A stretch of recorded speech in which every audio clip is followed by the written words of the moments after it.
Chapter 7 Blended Family. When Fang was a year old, Ruby and Chomper were encouraged by her parents to take a special night and go off on their own. While the first few times were hard, feeling bad for leaving their baby, they began to enjoy the time they spent together. They'd go for a late-night walk, talking and getting in the mood for some overdue intimacy. On one particular night, they went for a swim, the pair staying close to the shallow part, knowing they'd be safer from the swimming Sharptooth and get away easier. Though given Ruby kept her weapons close by, she didn't worry as much, though Chomper still did. The pair found themselves on the far beach, admiring the mysterious island, a single bit of land sticking out from the reflection of the starry big water. Laying side by side, the pair found sleep. The next morning, they woke and rose for the day, going to find food. Pausing, they heard a set of voices, knowing it came from within the border of the mysterious beyond. "Let's go check it out." Lifting her spear, Chomper gave a nod and walked ahead. They crossed a ridge, spotting a set of beings walking along. Getting a better look, they realized the pair were Ozzy and Strut, the egg stealers they encountered on their way to the Great Valley when they were kids. "No way!" Chomper said, surprised the pair was still alive and well. "I'm shocked they're still around stealing eggs." "Oh dear, they have an egg they've got." "Should we intervene?" "Yes, it's a helpless egg, and the mother is probably worried sick." Ruby bravely went forward. Chomper moved quickly, trying to keep up with her. Hey, wait for me, Ruby!" While the couple went to confront the brothers, Ozzy and Strut paused to take a breath. Both were older and only had enough energy to snatch an egg and flee. "I don't think the mother will come for us." "No, I doubt it." Ozzy eyed up the egg, licking his lips. "Now we eat." Maybe not now." "Why would you say that?" "Because a Sharptooth is heading our way." Strut pointed behind Ozzy, spotting the approaching Chomper. "Blast it! We have to move!" Right when they were about to bolt, a fast runner swept out and blocked their path, drawing some strange stick before them. "Drop the egg. Let it down gently." Ruby kept the string taut, ready to let go should they move. The brothers were surprised, especially given how strange Ruby looked. "Ozzy, I think we better do as they say." "Quiet! I'm thinking." Ozzy studied Ruby, then spoke. "Wait, you look familiar. Have we met before?" "Ozzy, the Sharptooth," Strut whimpered, clutching Ozzy's shoulders. "She said to place the egg down," Chomper spoke, gazing the brothers down. He talked." "I remember you. The egg that got away. And her, the fast runner who spoke strangely. How interesting you're still together. Though I must say, dearie, you being around a monster has turned you into one of them." "Return the egg to its mother and no harm will befall either of you." Ruby waved the arrowhead from left to right. "We would, but the mother is dead, killed, while most of the eggs were smashed to bits. This was the only one left unharmed. We take eggs from nests that are abandoned or untouched." "Very well, then leave the egg with us and I won't eat you." Chomper growled, baring his fangs. "Ozzy, we should do as he says." Ozzy glared at Chomper, then at Ruby, then back at Chomper. "Here!" Quickly he tossed the egg in the air, buying he and Strut some time to flee. "Catch!" Taking Strut's arm, he brushed by Ruby, who ran to get the egg. "So long, suckers!" While the brothers took off, Chomper was too slow to get the egg, watching as it spun through the air. Ruby jumped from the side and slid on the ground, nabbing the egg before it hit the earth. Sighing a breath of relief, Chomper went to inspect the tiny egg along with Ruby, who rose and rubbed the brush burns along her body. "Ruby, are you okay?" "Fine. Nothing a few leaves can't heal." She lifted the egg, eyeing it up. "Wonder what kind of baby Sharptooth is inside this one." Taking a sniff, Chomper held a worried expression. "What's wrong? What bothers you?" It's not a Sharptooth, but a leaf-eater egg." "Oh, what a surprise," was all she said, keeping it close nonetheless. "Well, it is still a baby, and with its mother gone, won't survive on its own for too long." "But, Ruby, how will Fang be around it? She's a real Sharptooth after all, and might try to eat it, and... So, you're a meat eater too, and you don't hurt anyone.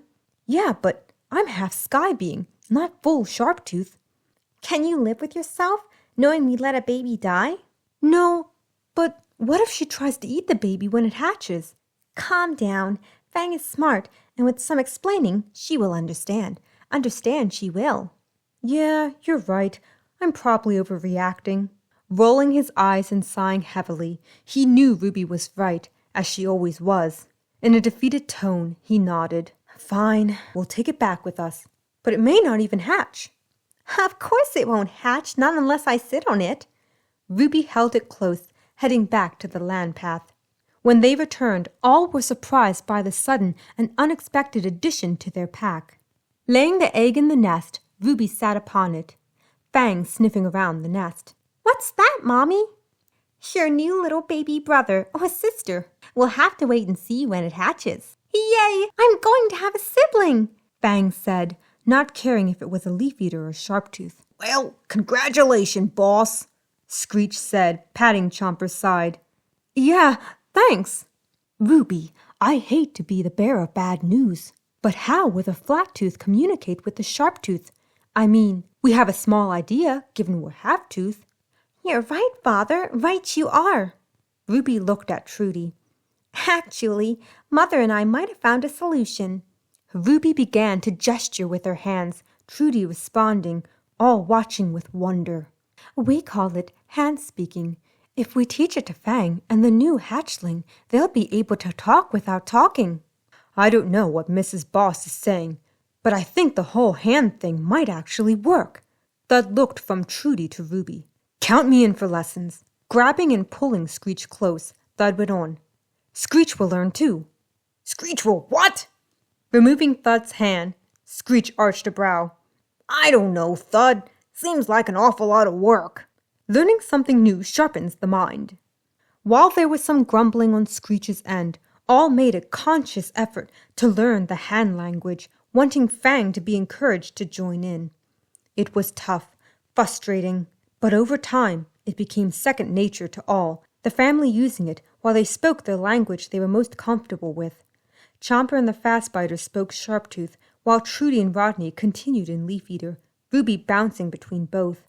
In the time they spent learning, the egg grew and was ready to hatch. All gathered around to see. Cracks appeared on the shell, and then a tiny head poked out, Ruby bending down to help the little one along. It's a boy! Holding the baby up, everyone gathered to welcome the baby, Fang happy to have a friend to play with. The boy was thought to be a four-legger, but was bipedal and could easily walk on two legs. We'll call him Claw, Chomper said, tickling Claw's feet. Our little Claw.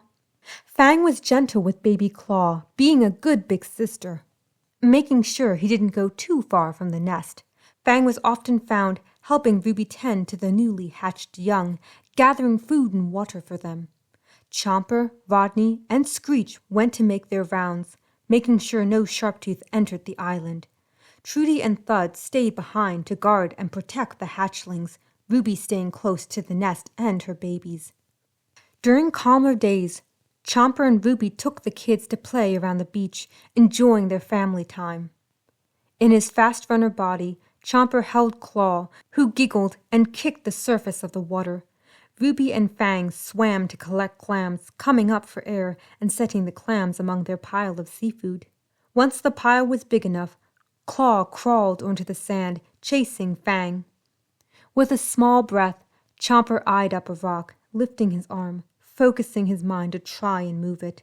The rock didn't budge, and Chomper sighed, lowering his gaze to his feet. Ruby noticed he kept trying to move items with his mind, though he wasn't getting anywhere. With a soft hum, she went and sat beside him, seeing him sweat with how hard he focused on it. Chomper, I hate to tell you this, but it's not going to move.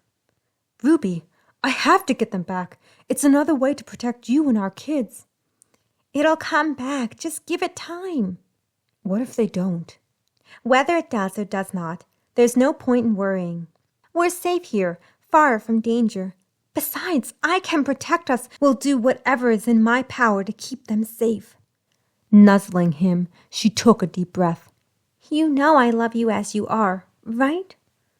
Of course, and I love you too, Ruby, my warrior mate. I see you. And I see you. Feeling her hug him, he joined her in the water to play with Fang and Claw. When it was close to dusk, each parent carried one baby, returning to the nest to tuck them in. Their young were already asleep, Ruby laying down, patting for him to follow. Down, he curled close to them, feeling her brush his face tenderly. I never thought how wonderful it would be to be a parent. Yes, it's the best adventure we've been on in a long time. Smiling at their sleeping young, they cuddled close and looked into one another's eyes. Slowly they found sleep, the night circle hanging high in the night sky.